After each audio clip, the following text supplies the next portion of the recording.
All right, folks, we finally got Miss Katie home. She was out running the streets of Florence, Alabama with her bestie Letty today. So she came home not inebriated, so No. that's all a good thing. And she bought a new horsehair purse, which has nothing to do with, what do we have there in your paws? Siege of Jerusalem 70 AD.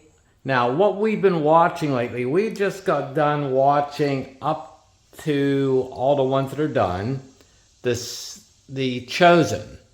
So we've been kind of in a biblical era. We finished season 3. We haven't watched season 4 yet. Because it hasn't come out yet. It is out. Oh, see, she failed to tell me, so... It is out. So we will have to have a professional development session later then about keeping her higher command informed. But how do I get these games, miss? Who sends them to you? It's S&T, isn't it? S&T? Sorry. Because S&T goes back to my earliest life.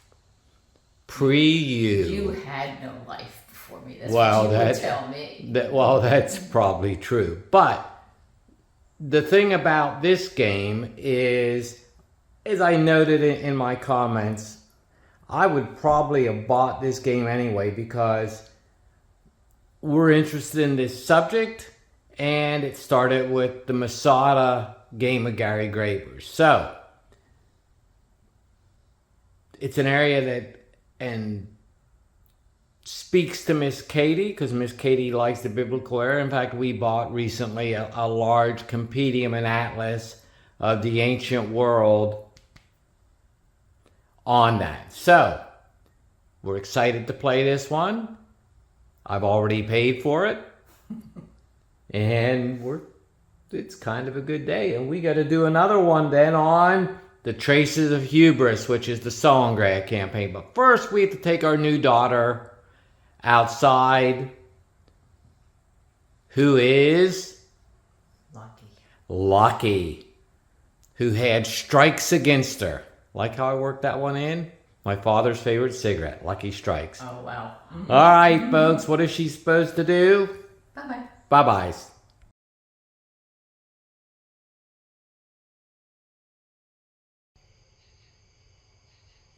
Hi, folks. It's 11 August, 12 August? 11.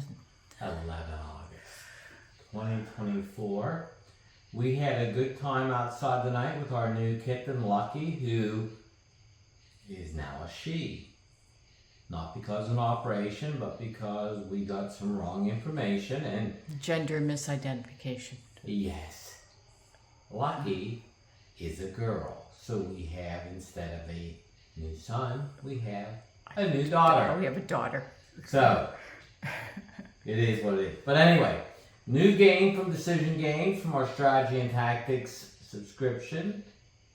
Siege of Jerusalem. The cover art for this one is one of my favorite paintings, The Destruction of the Temple in Jerusalem by Francesco, you remember the last name? Hayez. Famous picture, and of course, it's on the cover of the magazine. Do we have a bright light on that, Kate? Yes. Okay, but you'll get to see that again anyway.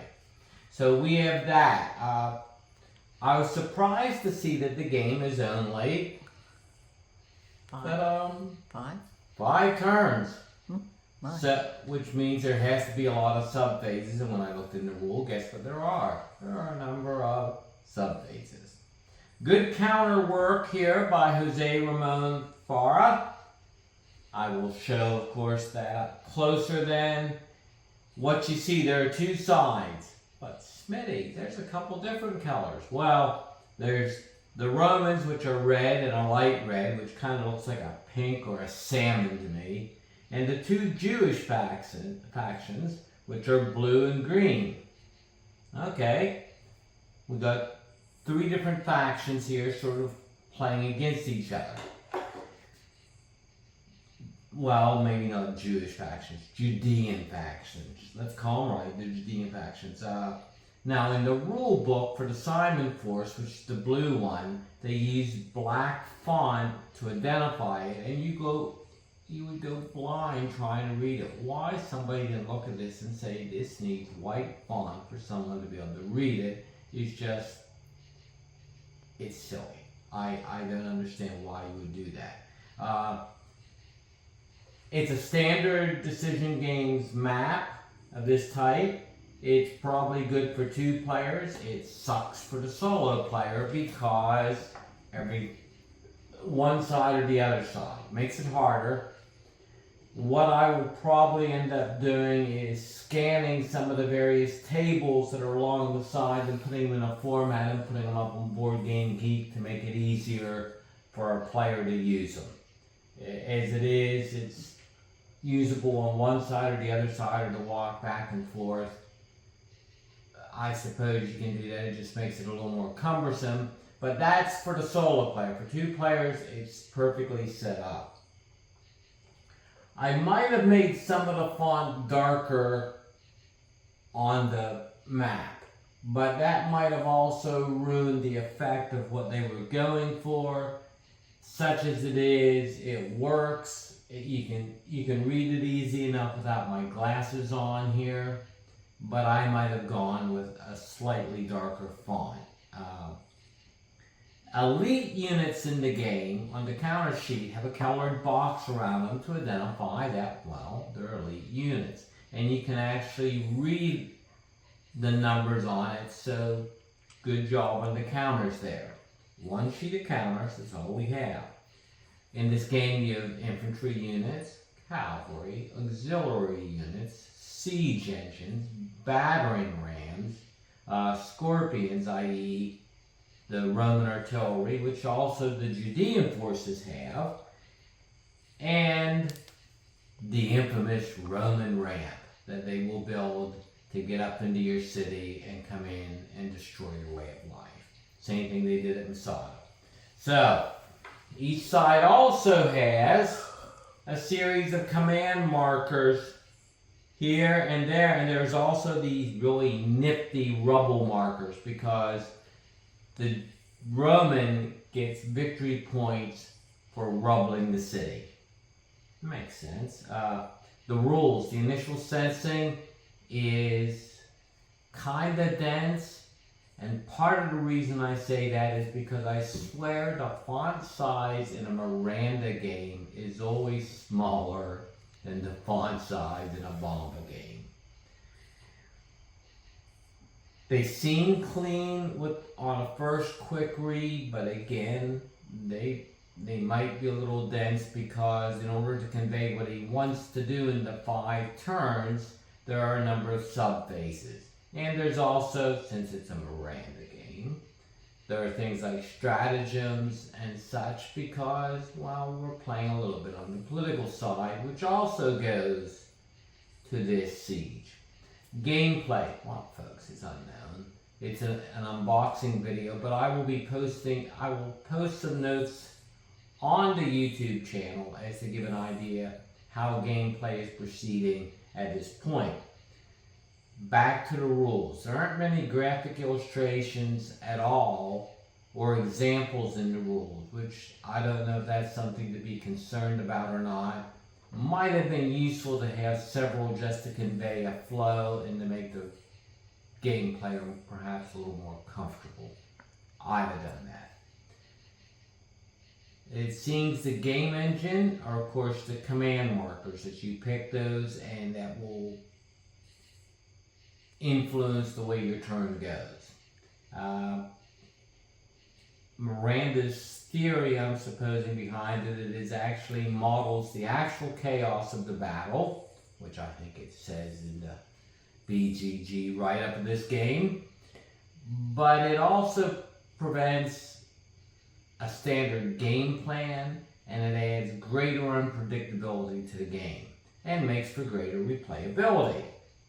So, because there is no set pattern, greater future replayability. I went up and looked at the old Avalon Hill Siege of Jerusalem game and went, oh my God, I remember now why I never bought this. That there are stacks of counters like the size of one of my cats high. Okay, that's an exaggeration, but there are series of counters the whole way around the board to break the siege. I have looked at this game many times, the old Avalon Hill one, and have many times just never pulled the trigger. So, gut feeling, I would have bought this game because Miss Katie and I just recently finished watching The Chosen. And it and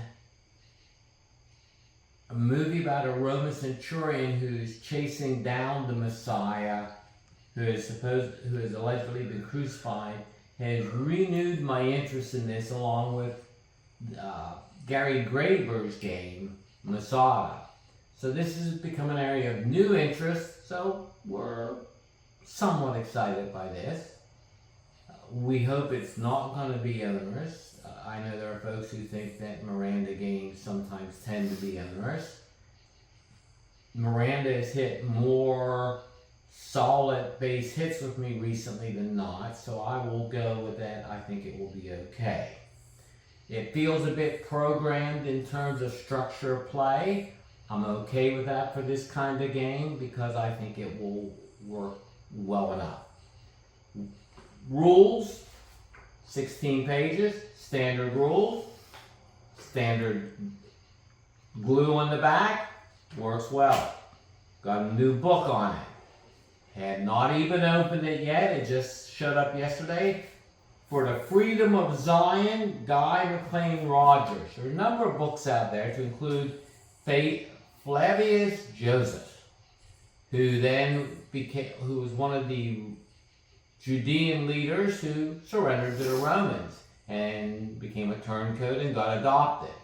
Well, his stuff has been, he was writing for his audience, which were Romans.